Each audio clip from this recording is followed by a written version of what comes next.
Welcome to the Billboard Mastery Podcast, where you will learn the correct way to identify, evaluate, negotiate, perform due diligence on, select the construction type, build, rent the ad space, and operate billboard signs. And now, here is your host, the guy that built from scratch the largest privately owned billboard company in Dallas-Fort Worth, Frank Rolfe.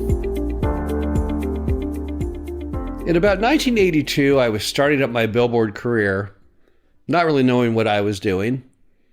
But at the same time, I had a dream, had a vision, had some enthusiasm, and I really wanted to build a billboard company.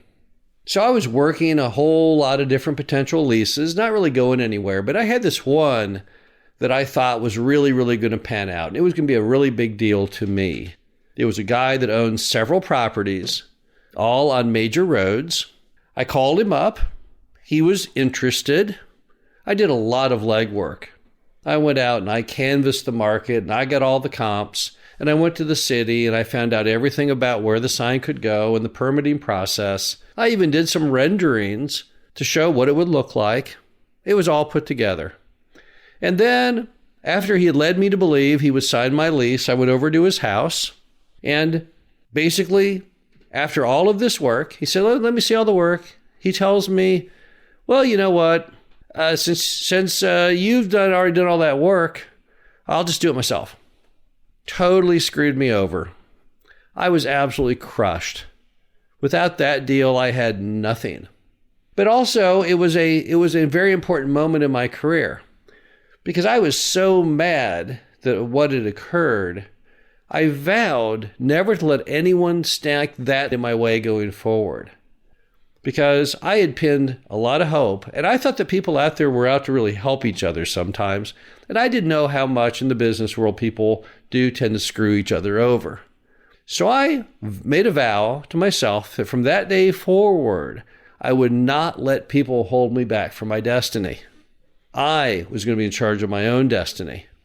And the way I figured I'd get around having future problems like that is I wasn't going to do things for people without getting things in writing. I was going to get leases signed up on the front end before I spent a lot of time working on such things as the permits. Those should come after the lease is signed, not at the start. And I also realized I could improve my position enormously through volume. Instead of having just a few deals I was working on, it would have a lot more safety if I had 10 times that many. So basically, I made a promise to myself that going forward, I would try and do things on a much larger scale to hedge my risk of something like that occurring. And that I would no longer do a lot of work for free on behalf of somebody who, therefore, thought they controlled my destiny and could take it away from me. Not long after that, another deal that I had started up tended to go down the same path. This time it was a car dealer. I wanted to build a sign in the corner of his parking lot. I told him where it would go. I told him how much it would cost to build. I showed him everything about it. I was good-natured. I didn't know any better. Straight out of college, and he tried to do the exact same thing. He said, oh, okay, well, that's great and everything. Appreciate you doing all that work, but I think I'll just go do it myself. That time, it was different. I was no longer going to let that guy control my destiny. I ran to the neighbor next door and said, hey, I want to build a billboard on your property. I was to the point. I was forceful. And I explained to them that the guy is going to build one right next door and then you'll lose your right forever. The guy said, well, I don't want to lose my right forever. Yeah, I'll do it. So I whipped out my lease. I had all 10 together for the guy next door. All I had to do was cross through and change the street address, had the guy sign it, and I ran down to file my permit. Lo and behold, I beat the guy to the punch. I got my permit. He called me up, had a fit at me. How dare I do that? How dare I take that location away from him? Now he can't have a billboard. He was hopping mad. I could care less. He was trying to stand in the way of my destiny, and I wasn't about to let him do it.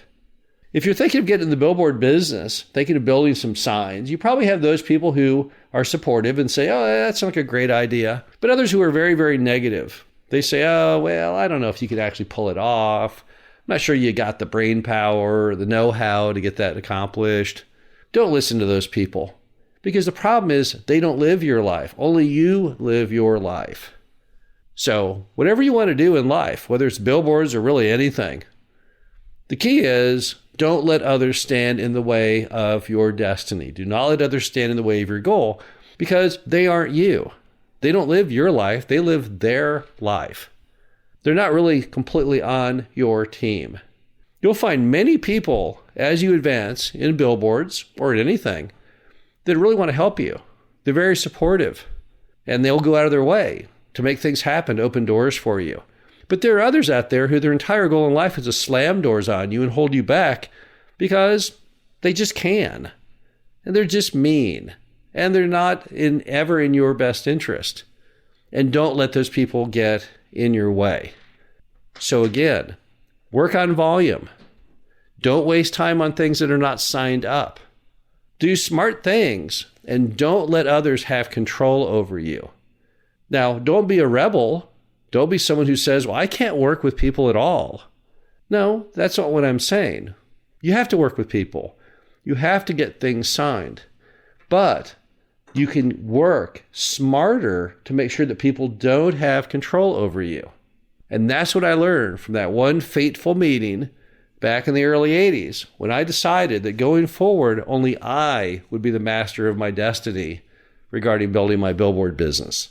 This is Frank Rolfe, the Billboard Mastery Podcast. Hope you enjoyed this. Talk to you again soon. Thank you for listening to the Billboard Mastery Podcast. Be sure to visit us at www.billboardmastery.com, where you can find past episodes of this show, plus an array of information to help you successfully build, buy, and operate billboard signs.